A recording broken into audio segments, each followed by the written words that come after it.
taon pero iilan lang ang pumapasa. Tuwing may sesyon sa isang kapulungan ng Kongreso, papasahin ang number at titulo ng bill. Tapos kung sino man ang presiding officer, halimbawa kung Speaker o Senate President, siya ang magsasabi kung saan committee ito ipapadala. Ito yung first reading. Yung tinatawag ng committee referral, depende sa topic ng bill. Halimbawa, police. So, ways and means committee ito ipapadala. Kung tungkol naman sa mga paaralan, hindi sa committee of education. Trabaho ng committee ang pag-aaralan ng bill.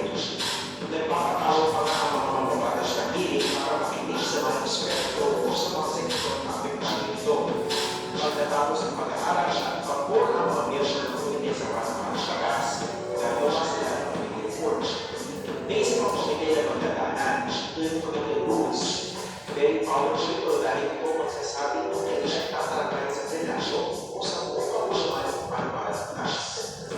Okay, so nakarating sa plenaryo bill. Dito babasahin na naman ang number at title nito.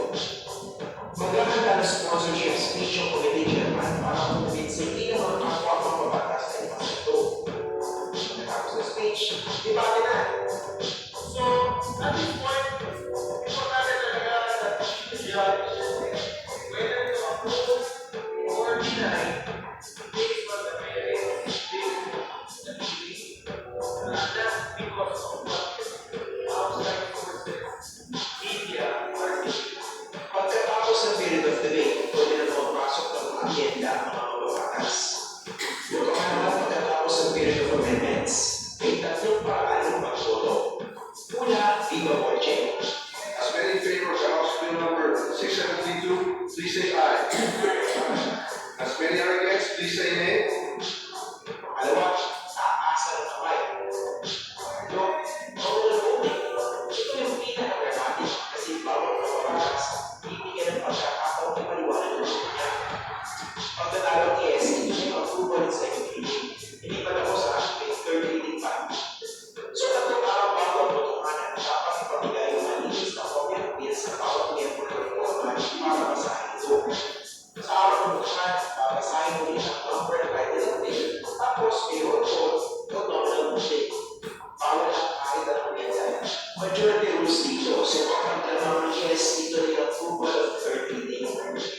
Hindi pa tapos dahil dalawang makulungan ng Kongreso, ang Senado at ang House of Representatives. Kailangan magkahiwalay niya ng pagpasa ang bawat bill. Siyempre, magkaibang version nila. Para i-reconcile yung magkaibang versions sa pagkakaroon ng bicameral conference committee kung saan hindi kinagawa ng House at Senate. Ang problema, rules for a meeting ng bicameral conference committee, higay ang meetings at plenary sessions na open to the public. Kulang ang transparency. Minsan pa nga ibang-iba yung final bill na lalabas, kaya ang tawag na iba dito, third chamber o ikatlong kapuluan ng Kongreso.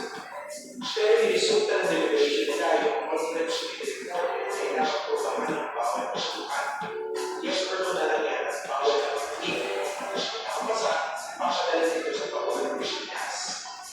May 30 days ang Pangulo para pirmahan ang tax.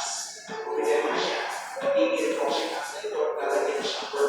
Makalipas ang 30 days at hindi ito nagdaan, automatic na magiging batas ito.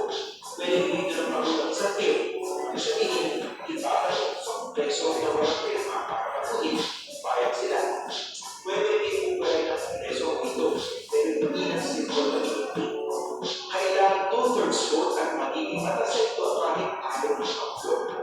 Malayang magdadaanan ng isang bill bago mag-iwanas at kung tinignan mo, madaling patayin ang chance na ito makapasa kahit sa antas na ito ng voting. Halimbawa, masara ito sa House pero hindi sa Senado. Practice square pa na. Pwede rin sa approval ng conference committee report pa ito magiging. Kung gano'n, kailangan ibalik ng bill sa susunod na Kongreso. Kung talagang priority naman ang pamahalaan ng bill, pwede ito certify ng Pangulo as urgent. Maraming bagay ito kasi ibig sabihin, pwedeng pagpapuntan ng bill sa second and third reading sa loob ng isang araw. Shortcut po wala. O kaya alam na natin ang proseso ng paggawa ng batas. Bantayan natin ito at siguraduhin